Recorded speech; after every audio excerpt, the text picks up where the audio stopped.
Sering disebut durhaka anak pada orang tua. Pertanyaan, ada orang tua durhaka pada anak? Ini pasti anak yang sakit hati. Ada tak anak durhaka, orang tua durhaka sama anak? Pertanyaan jenius. Ada. Seorang tua melapor kepada Sayyidina Umar bin Khattab. Umar, anakku durhaka. Umar bin Khattab pemimpin bijaksana. Panggil anakmu. Tabayun, klarifikasi. Ini bapaknya, ini anaknya. Hai anak, ya. Kata bapakmu, kau durhaka. Saya tak mau menghukum langsung. Saya tanya, kenapa kau durhaka?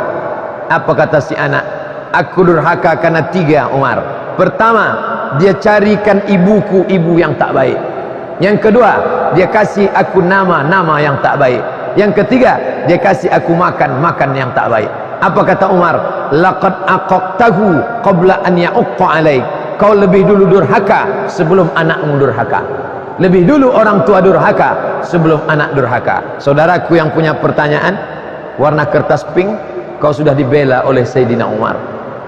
Maka pilihkan ibu yang baik, akan lahir anak yang baik. Bagi yang belum menikah, carikan ibu yang baik. Bagi yang sudah, jaga-jaga aja yang ada. Tungkahul mar'atu li arba'. Perempuan itu dinikahi karena 4. Limaliha karena kaya, wali hasabiha karena keturunan darah biru, wali jamaliha karena cantik, wali diniha karena agamanya. 4. Datang mahasiswa saya, Ustaz Somad, ya, saya mahasiswa Ustaz dulu. Saya sudah tamat kuliah, alhamdulillah. Saya sudah kerja, alhamdulillah. Belum nikah, na'udzubillah. Bisa Ustaz carikan yang ada 4-4-nya macam Ustaz ceramahkan itu Ustaz? Saya bilang kalau ada 4-4-nya ngapain saya kasih ke kamu? Man talaba akhan bila aibin baqiya bila akhin. Siapa yang mencari kawan tak bercacat, seumur hidup takkan berkawan. Siapa mencari laki tak bercacat, seumur hidup akan menggadis. Siapa mencari bini tak bercacat, seumur hidup akan jadi lajang. Menikah bukan mencari kesempurnaan. Menikah adalah mencari menutupi kelemahan. Adinda, kau bukan yang sempurna, tapi di mataku kaulah yang mampu menutupi segala kekuranganku. Sudikah engkau menemani aku sampai akhir hayatku? Tapi dah saya ajari yang belum menikah, yang udah apa boleh buat, tahan aja lah. Sewaktu ibu masih hidup, saya sering marah karena menurut saya ibu saya kurang bagus bicara sama orang. Ibu saya sudah meninggal. Gimana saya menghilangkan dosa saya? Ziarah ke makamnya. Adab ziarah makam yang pertama, assalamualaikum ya ahlad diyar minal mu'minin wa inna insyaallah bikum lahiqun yarhamullahul mustaqdimina wal mustakhirin nas'alullah lana wa lakumul afiyah. Makanya salam ada 3. Salam yang pertama wajib dijawab, salam yang kedua tak boleh dijawab, salam yang ketiga kita tak ingin mendengar jawabannya. Salam yang pertama wajib dijawab, salam saya tadi, assalamualaikum warahmatullahi wabarakatuh. Salam yang kedua tak boleh dijawab, salam imam waktu solat subuh tadi, assalamualaikum warahmatullahi, tak boleh kita jawab, waalaikumsalam Pak Imam. Salam yang ketiga kita tak ingin mendengar jawabannya waktu ziarah kubur, assalamualaikum ya ahlal kubur, waalaikumsalam. Maka kita tetap ucapkan salam, assalamualaikum ya ahlad diyar minal mu'minin wa inna insyaallah bikum lahiqun yarhamullahul mustaqdimina wal mustakhirin nas'alullah lana wa lakumul afiyah. Sendal ditenteng, sendal selop paling bagus tenteng, tapi kalau khawatir kotor, jorok, becek, boleh dipakai, tak apa-apa, afdal. Lalu kemudian jangan menginjak. Li ayyajlisa ahadukum ala jamratin, duduk di atas bara api neraka, fatuhriqu siyabahu, terbakar kulitmu, terbakar bajumu, khairun, lebih baik daripada duduk di atas kubur. Ini banyak orang ziarah kubur, 3 kesalahan: duduk di atas kubur, nginjak kubur, dan menjadikan kubur sebagai asbab. Robah. Setelah itu bacakan ayat. Begitu kata Imam Al-Qurtubi dalam kitab At-Tazkirah, Begitu kata Imam Ibnu Qayyim Al-Jauziyah, murid Ibnu Taimiyah, dalam kitab Ar-Ruh, bacakan ayat Quran sampai Qul huwallah 3 kali, Qul falaq sekali, Qul binas sekali, Al-Fatihah sekali. Sampai apa tidak nih Pak Ustaz? Sampai. Kata Nabi, kalau ada orang meninggal, kuburkan cepat-cepat, pada bagian kepalanya bacakan Al-Fatihah, pada bagian kakinya baca ujung Al-Baqarah 3 ayat, lillahi ma fis samawati wa ma fil ard, hadis riwayat Tabrani. Yang kedua, pesan Abdullah bin Umar bin Khattab, anak Umar bin Khattab, nanti kalau aku mati bacakan pangkal Al-Baqarah dan ujung Al-Baqarah. Disebutkan Imam Nawawi dalam kitab Al-Azkar, bacakan pangkal Al-Baqarah sampai 5 ayat, wa ulaika humul muflihun, bacakan ujung Al-Baqarah 3 ayat, lillahi mafis, hadiahkan. Allahumma awsil thawaba ma qara'tuhu, sampaikanlah pahala bacaanku kepada almarhumah emak. Allahumma firlaha warhamha wa'afiha wa'fu anha. Bagi yang sudah hafal, yang tak hafal pakai bahasa Indonesia. Selamatkan emakku dari azab kubur ya Allah, jauhkan dia dari azab neraka. Saya nggak bisa bahasa Arab Pak Ustaz. Berdoa pakai bahasa Arab 4 saja. A'udzubillahi minasyaitonir rajim. Bismillahirrahmanirrahim. Alhamdulillahi rabbil alamin. Wassalatu wassalamu ala asyrafil anbiya'i wal mursalin. A'udzubillah, bismillah, alhamdulillah, selawat. Sisanya pakai bahasa kita masing-masing. Allah Maha tahu. Ini banyak juga orang berdoa tak ada mau nyebut doa, diam aja. Doa itu jangan terlalu detail, jangan terlalu umum. Ini terlalu umum. Ya Allah, sebenarnya banyak yang mau kumintakan padamu, tapi rasanya tak perlu kusebut satu-satu, karena aku yakin kau tahu yang ku mau. Ceritakanlah. Kalau kita bawa anak, oh ma, engkau mengandungku 9 bulan 10 hari, bersimbah darah engkau melahirkan aku. Berapa kali engkau tak jadi solat tarawih gara-gara aku menangis? Berapa kali kau tak jadi tahajud karena aku malam meraung meratap? Berapa kali kau tak jadi solat doa karena aku kencing di kainmu? Berapa kali kau hampir makan menyuap nasi tak jadi karena aku? Berapa kali mata orang tajam menengokmu di masjid karena aku menangis? Orang menengokmu supaya aku dibawa keluar. Hari ini tak bisa kubalaskan, mak. Maknya yang masih hidup, umur 70, umur 80, jurus menghadapinya satu saja, diam. Menghadapi ibu, ayah yang umur 70, 80, diam. Beli selasiban, diam, duduk, dengar yang baik. Dia memang sudah tak bisa lagi diajak kompromi. Orang tua macam Quran buruk, dibaca tak terbaca, dibuang berdosa. 9 kata.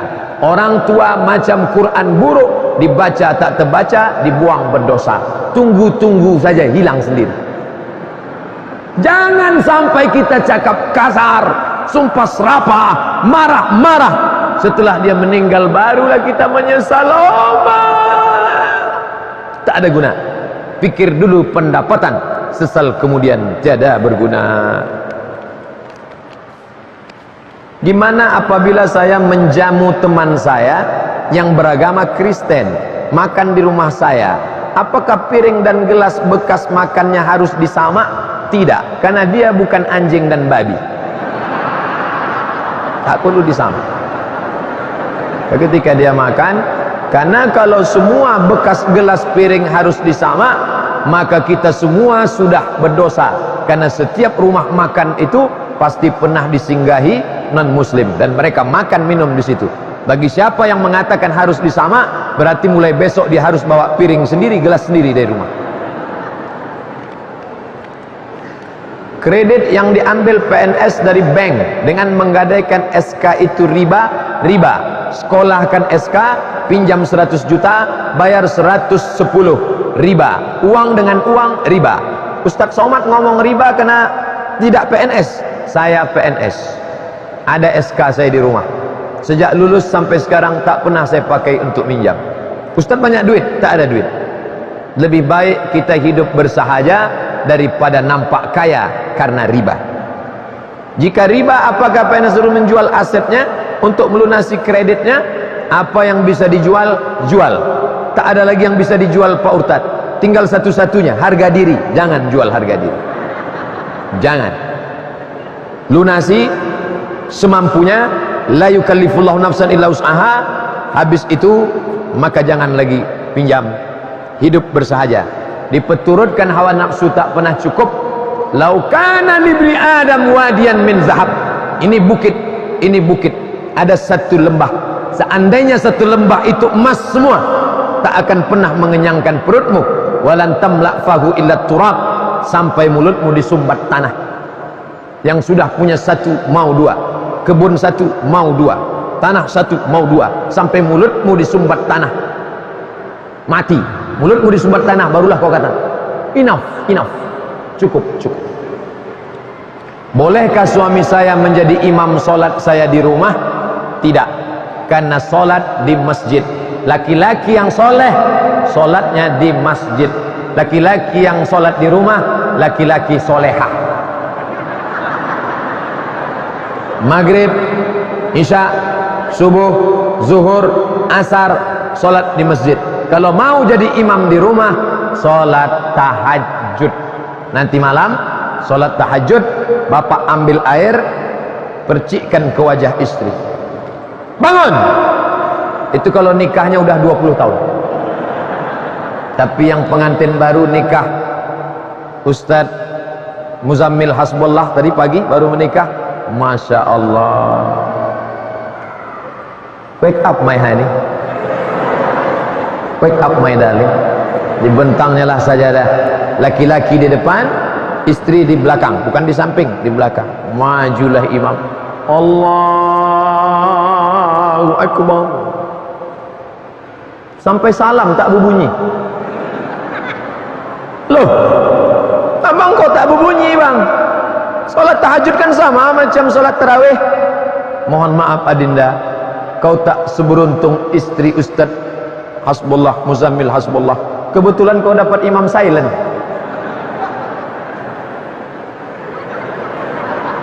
Ibu yang kebetulan dapat imam silent nanti malam, angkat tangan berdoa, ya Allah, aku bersyukur kau kirim imam. Suami yang lain mabuk pulang pesta narkoba, suamiku mau membangunkan aku jadi imam. Bersyukur aku ya Allah. Masalah dia berbunyi tak ku pentingkan ya Allah. Kebetulan suami ibu itu baru hijrah. Nanti setelah lama-lama dia baru saja hijrah, datang ke Masjid At-Taqwa, dia baru latihan jadi imam. Kata Pak Imam besar Masjid At-Taqwa, kalau mau jadi latihan imam, imam yang tak berbunyi, solat zuhur, Allahu Akbar. Nanti baru latihan maghrib. Jangan langsung subuh. Subuh memang pendek, tapi kunutnya panjang. Sementara suami saya sering tinggal solatnya, kurang bagus bacaannya, sedang saya ingin dia menjaga solatnya. Sebab itu saya selalu meminta agar dia, suamiku, cara imam solat, jadi imam solatku. Minta dia tahajud malam. Adapun solat ke masjid, tetap laki-laki ke masjid, tidak ada halangan laki-laki ke masjid. Apakah itu gadai Pak Ustadz? Ini sawah saya 2 petak, saya gadaikan ke bapak, mau pinjam duit 2 juta. Ini namanya gadai. Sawah saya pakai, sawah saya sebagai jaminan, boroh, duit saya pakai. Ini namanya gadai, rahan namanya. Bagaimana sistem gadai yang diperolehkan dalam Islam? Bagaimana sistem gadai yang tak boleh? Ketika sawah saya berikan, tiba-tiba bapak olah sawah ini, lalu sawah menumbuhkan padi, maka hasilnya riba. Kullu qardin jarra naf'an fahuwa riba. Setiap pinjaman yang mengambil keuntungan, maka riba. Ini tak boleh dipakai. Maka dia tetap sebagai jaminan saja. Pinjam duit, kasih sawit 2 hektar, diambil hasilnya, riba. Kullu qardin jarra naf'an fahuwa riba. Dia murni hanya sebagai barang gadai saja, jaminan supaya orangnya tak lari saja, itu gunanya.